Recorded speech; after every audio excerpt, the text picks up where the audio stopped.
In the heart of the jungle, a primal force awakens.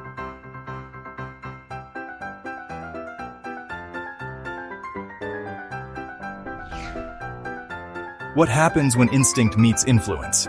Raw conversation, real power, deep dives, primates and politics, where the jungle meets the capital. Subscribe now for thought-provoking conversations that challenge everything you know about power. Welcome back, everyone, to the Deep Dive. You guys have really been sending in some fascinating stuff lately, and today we are diving into something really big. You sent over this whole package on Michigan elections, and we're going to zero in on Secretary of State Jocelyn Benson. Okay. Specifically, we're looking at these allegations of misconduct, and it's a lot to unpack. It is, yeah. So let's break it down and try to understand what the ramifications could be if any of these accusations actually ended up in prosecution. What could that look like? I mean, the stuff you sent is really raising some serious questions about how elections are run in Michigan. And just to give everyone a roadmap, we're talking about things like the Zuckerbucks and what went on with poll challengers back in 2020. Oh, and then there's that whole situation with the guidance on verifying signatures for absentee ballots. And that's not even getting into the accusation of fomenting violence, the accuracy of the voter rolls, and a bunch of legal back and forth over the rules for election challengers. And then there's the question of whether the voting machines are even properly certified. It's a lot. Yeah, it really does touch on a whole range of issues. Right. So what we want to do today is look at each of these points one by one and kind of game out what the possible legal consequences could be if these allegations were actually to go to court. Playing out some possible scenarios based on what you've shared with us. Okay, yeah. But before we jump in, I think it's really important to remember that what we have right now are allegations presented in specific sources. And for any of these to actually move forward to a point where someone could be prosecuted, there would need to be a much, much higher level of evidence. We'd need to see the legal processes play out. But by looking at, what could happen from a legal standpoint based on these claims, we can at least begin to see how serious some of these issues are. All right, so let's tackle these Zuckerbucks first. The allegation is that the Michigan Center for Election Law and Administration, MCLA, which Secretary Benson founded and was president of up until 2020, supposedly funneled something like $12 million in private grant money, the Zuckerbucks, to Democratic political consulting firms. Right. Back in 2020. And the heart of the issue is that this is claimed to be illegal because MCLA, well, they were registered as a 501c3 nonpartisan organization.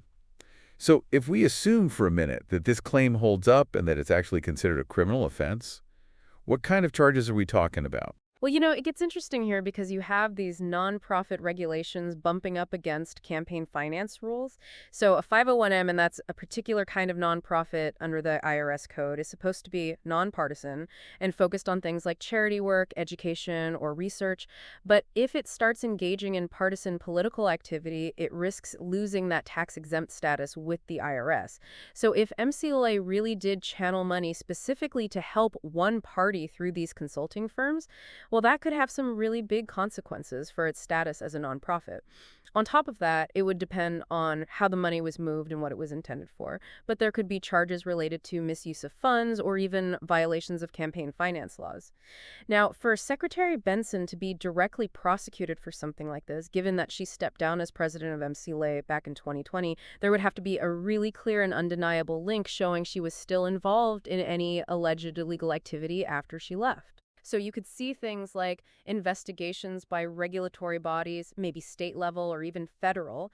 And if enough evidence came up that there was criminal wrongdoing, you could have indictments and even a trial. Gotcha. So it's not just about MCLA potentially breaking the rules as a nonprofit, but also about what their intent was with this money and whether it was actually used to try to influence the election. Now, let's shift gears to the 2020 election itself and all the controversy over poll challengers at the TCS Center.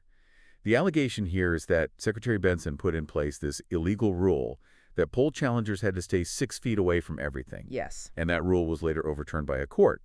But the claim is that this rule was still enforced anyway, and that challengers were actually kicked out in some cases.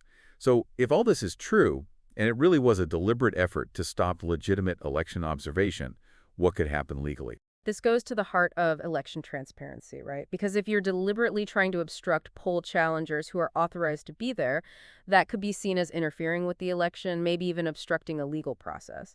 Election laws differ state by state, but there are generally provisions in place to make sure elections are open to observation. So preventing legitimate observers from doing their job could be a violation of those laws. But the bar for proof is very high. You'd have to prove that those restrictions were not only enforced, but that the intent was to actually prevent meaningful observation. If you could prove that intent, well, the charges could range from misdemeanors to more serious stuff, depending on how Michigan law is written and just how bad the obstruction was. It's a tricky balance, too, because you have this need for secure election administration, but at the same time, you need transparency through observation. Right, right. So the intent is a really big factor in all this in terms of what legal consequences someone might face. Now, let's talk about the guidance that was issued in 2021 on how to verify signatures for absentee ballots. The allegation is that Secretary Benson put out guidance telling clerks they should basically just assume that absentee ballot signatures were valid. And then Judge Murray struck down that order, saying it was an illegal attempt to create election law. So if this was seen as Secretary Benson intentionally breaking election law or trying to mess with election security, what could happen to her legally? See, this raises a really important question about how much power a Secretary of State has to issue directives that might go against existing laws. When a court steps in and says the guidance is basically an illegal attempt to create law, well, that means issuing and enforcing that guidance might be seen as overstepping legal boundaries. And if they could prove she did it knowingly, with the intent to undermine election security, that opens up the possibility of charges like official misconduct. That's basically when a public official abuses their power or fails to do their duty. Or there could be specific violations of election laws about how ballots are processed, but again, it comes down to intent. Was this a good faith interpretation of the law that the court later said was wrong, or was it a deliberate attempt to bypass legal requirements? That's what would probably determine the consequences.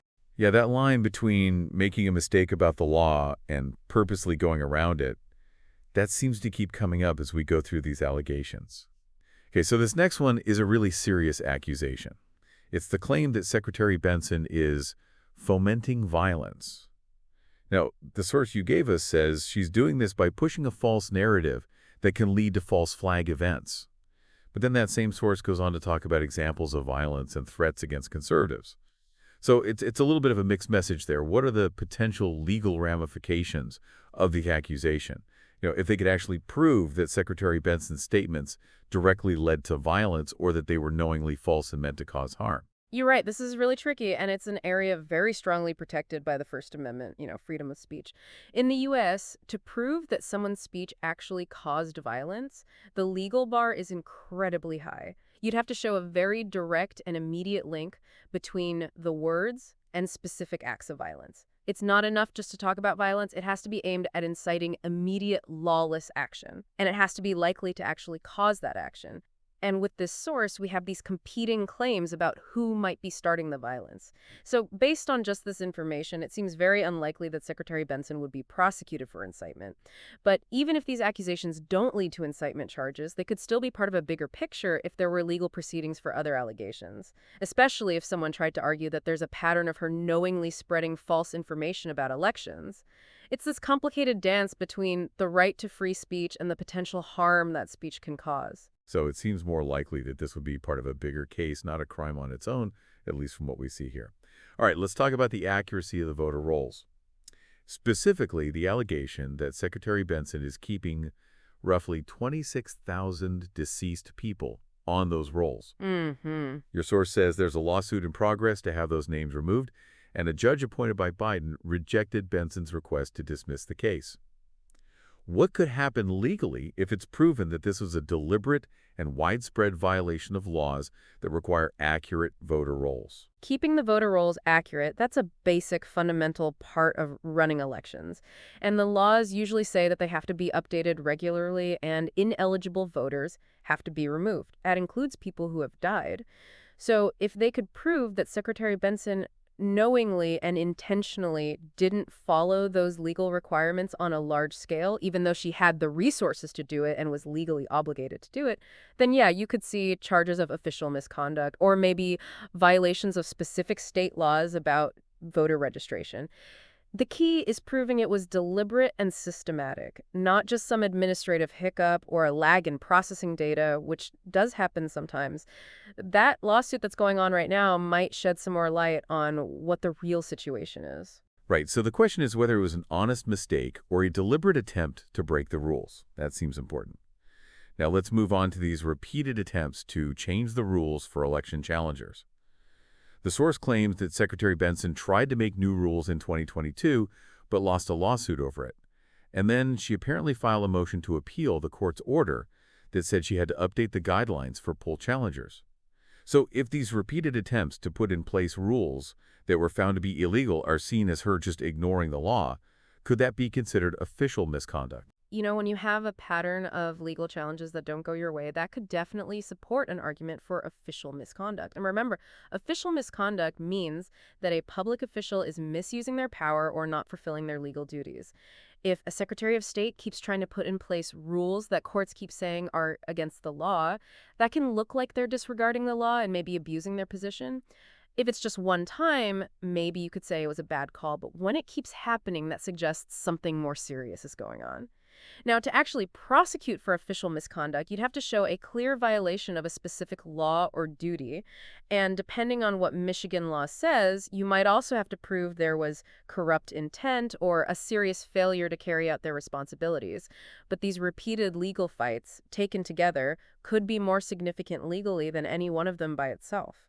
So it's not just one thing, but a pattern of behavior, repeatedly ignoring what the courts say, that could lead to bigger problems. Last but not least, let's talk about the claim that the election equipment wasn't certified. The source just states that Michigan's equipment isn't certified, and then links to a video. So if that claim turns out to be true, and if they could prove that uncertified equipment was intentionally used in a way that breaks election rules, what are the usual legal requirements for certification, and what might happen to the people responsible? Certifying election equipment is a huge deal. It's how we make sure that voting is accurate and secure. States usually have very specific rules and standards for how voting machines and other election equipment have to be certified. It often involves very thorough testing and approval by either state or federal agencies. So if they used equipment that wasn't certified, if that's proven, that would be a major violation of election law. It could mean legal challenges to the results of elections and even criminal charges for the officials who knowingly used that equipment when they weren't supposed to. Michigan state law would say exactly what those certification requirements are and what the penalties would be. But the big idea behind all of this is to make sure people can trust that the machines used to run elections are reliable. And using uncertified equipment totally undermines that trust. Right, so we've gone through each of these individual allegations and talked about what might happen legally if any of them went to court. Stepping back and looking at the bigger picture, there seems to be this common thread running through your sources. This idea that Secretary Benson has a pattern of breaking the law, overstepping her authority, and ignoring election laws and court orders. Taking all of that together, what are the main types of charges that could come up if any of these specific allegations did end up going to trial? Well, looking at these themes, the kinds of charges that might be considered, and again, always keeping in mind the need for solid evidence and following the legal process, could include official misconduct, which we've talked about. That covers a lot of different ways an official can abuse their power. And there might also be violations of specific Michigan state election laws, depending on exactly what actions are being alleged. You know, things related to access for poll challengers, the procedures for absentee ballots, or keeping the voter rolls accurate. And in some cases, if there's evidence that legal processes were intentionally blocked, they might even look at charges of obstruction of justice, though that might not be as directly implied in these initial allegations. But it's super important to say again that these are just potential categories based on what your sources are claiming. For any of this to actually go to court, there would have to be a full investigation and clear legal findings. Absolutely. And just to be super clear, everything we've talked about today is based only on the information you send us. It's definitely a critical look at Secretary Benson's actions. But we also can't forget that trying to prosecute a high-ranking election official would have huge consequences legally and politically, regardless of how it all turned out. Exactly. I mean, you'd see so much public attention, big legal battles, and it would have political repercussions that would reach far and wide.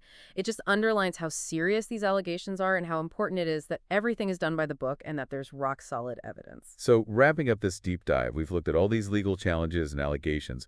What does all this tell you about how much scrutiny there is on election administration and how vulnerable those processes might be? It's definitely a lot to think about. Yeah, and it leaves us with this question, just the sheer number of these legal challenges and allegations, even if they don't all hold up in court, What does that say about how people are talking about election integrity these days and the different levels of trust people have in how our elections are run? I think it pushes us to be critical thinkers, to really look at the facts and make sure we understand the laws so we can make informed judgments about these claims and keep working to make sure everyone can trust in our democracy. In the depths of the jungle, wisdom awaits. That's all for today, fellow primates. Like, subscribe and share. Ring the bell for new content. Primates and Politics, evolving our understanding of power and society.